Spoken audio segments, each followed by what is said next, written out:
영어쉐도잉.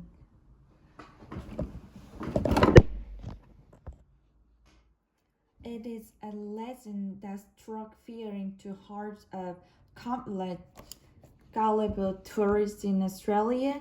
Savage koala that attacked from treetop with absolutely no notice. But what if it was some truth behind the tall tales of drug beer? Researchers from University of New South Wales have found just that and dates back millions of years.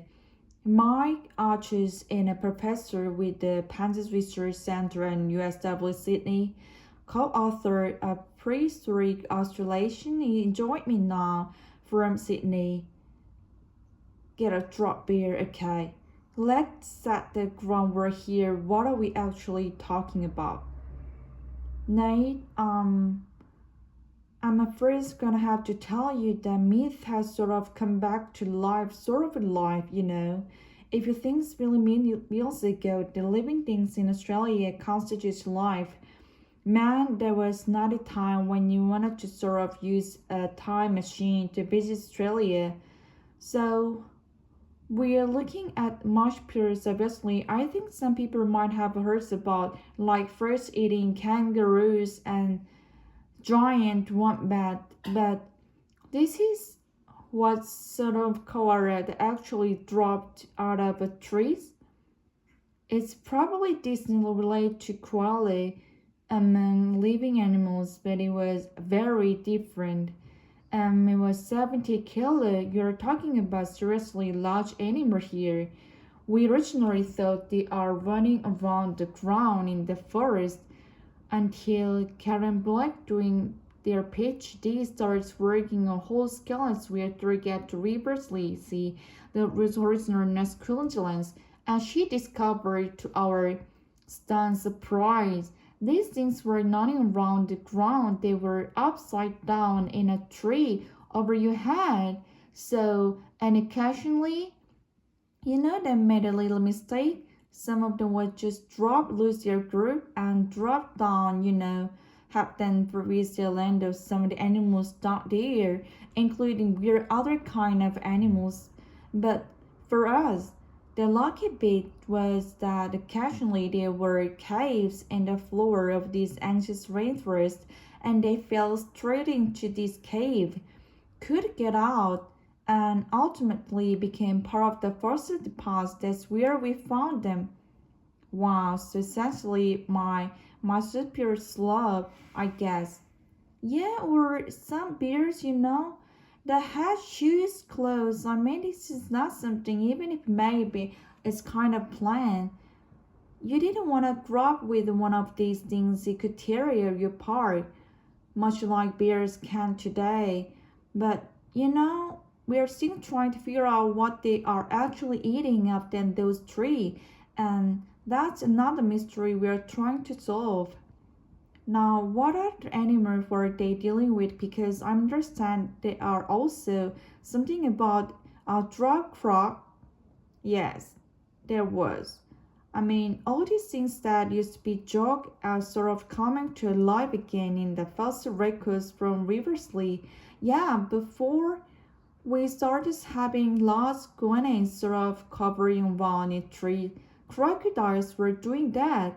The usual thing you think about when you're Australian, as long as you stay from water, crocodile, that type of thing. You don't have to worry about croc. But 50 million years ago, you did.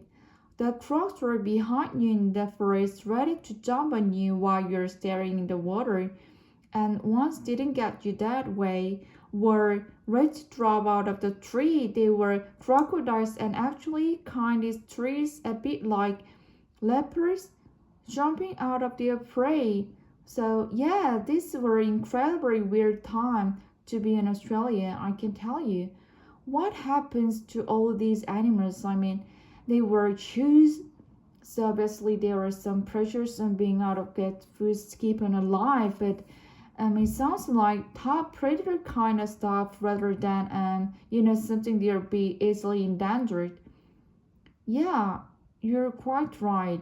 And there are so many different kind of animals doing. I mean, The ancestors of all the living animals like the wombats and koalas, they were all there, no problem without that. It just we still have a legacy of things we didn't inherit from Guyana before Australia became an isolated island. They were also competing with the ancestors of the living animals to survive, and some of them were weird. I mean, there's a wonderful favorite author of my segment, Klein, actually produced a book about one of them. He called these things, we called it things and that. He gave us a lovely book about how weird this animal was. Not reverse this animal. This is a whole order of mammals we never seen before anywhere in the world, living or fossil. So strange things were lines all up the trees on the ground. They were giant snakes, a bit like anaconda.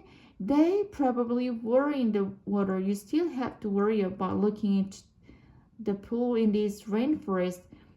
But then they are the biggest birds in the world. They are flightless things mostly, you have to really big head and protect yourself from these. So they were huge, like 3 meters in height and perhaps 400 kilograms in weight. They were just beginning of the weirdities they found. We even started coming up with common name for some of these animals beside things that what is called these strange things. We have bajotter, we have weird dodonto, and these weird things, these fascinating things keep coming up the fossil deposit in Riversley. So it's been a wonderful journey for us. Mike, I think you're gonna have to get stressed back out there. We need to start rethinking the legends here in Australia. Thank you so much for what your team are doing. I can't wait to hear when you find next.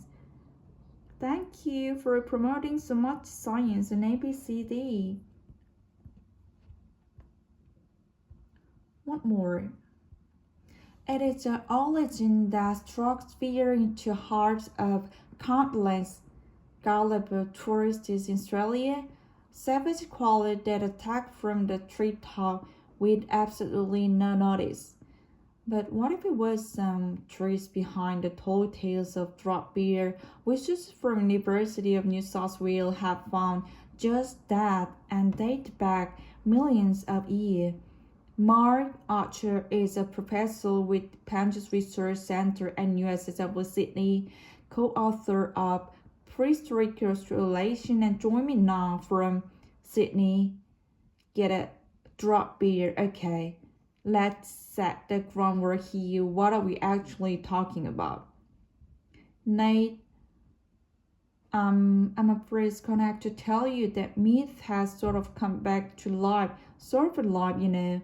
If you think 50 million years ago that living things in Australia constitutes life, man, there was not a time when you wanted to sort of use a time machine to visit Australia.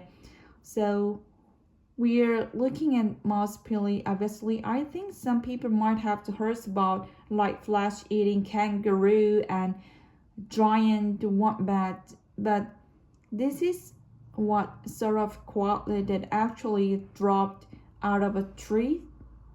It's probably distant related to koala among living animals, but it was very different. It was 70 kilo. You're talking about seriously large animal here. We originally thought they were running around on the ground in the forest until Karen Black, doing a PhD, started working on whole skeleton we are getting in Riversley. They were heritage area in North Queensland, and she discovered to our surprise these things are not around the ground. They were upside down in the tree over your head. So, and occasionally, they made a little mistake. Some of the would just drop, lose their group and drop down, help them forbid the land of some animal down there, including weird other kind of animal. But for us, The lucky bit was that occasionally there were caves in the floor of this ancient rainforest, and they fell straight into this cave, could get out, and ultimately became part of the fossil deposit. That's where we find them. Wow, so essentially my must be a sloth, I guess. Yeah, or some bear. They had shoes, clothes. I mean, this is not something, even it's not maybe in some kind of plan. You didn't want to grow up with one of these things, it could tear you apart, much like bears can today. But we still try to figure out what they are actually eating up in those trees, and that's another mystery we're trying to solve. Now, what are the animal were they dealing with? Because I understand they are also something about a drop frog. Yeah, they were. I mean, all these things used to be joke are sort of coming to life again in the fossil record from previously. Yeah, before we start having large guaneas sort of covering around in tree. Crocodile were doing that. That usual thing you miss in Australia, as long as you say from the water, you know the crocodile don't eat type things. You don't have to worry about croc. But 15 million years ago, you did. The croc were behind you in the forest, ready to jump on you while you're staring in the water. And once they did catch you that way, were ready to drop out of the tree. They were crocodiles that actually climbed a tree a bit like leopard jumping out of their prey. So yeah, this is an incredibly weird time to be in Australia, I can't tell you. What happens to all these animals? I mean, they wear shoes, so obviously they miss pressure and being able to get the food taken to life, but it sounds like top predator kind of stuff rather than something that would be easily endangered. Yeah, you're quite right. There were so many different kind of animals doing. I mean, the ancestor of all the living animals like the wombat and the koalas, they were all there. No problem with that.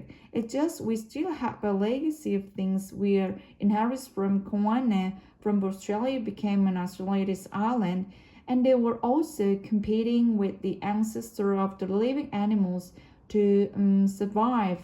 And some of them were weird. I mean, there's wonderful favorite author of mine, Simon Claim, actually produced a book about one of them. He called these things we call the things Dante. He gave us a lovely book about how weird this animal was, another reverse animal.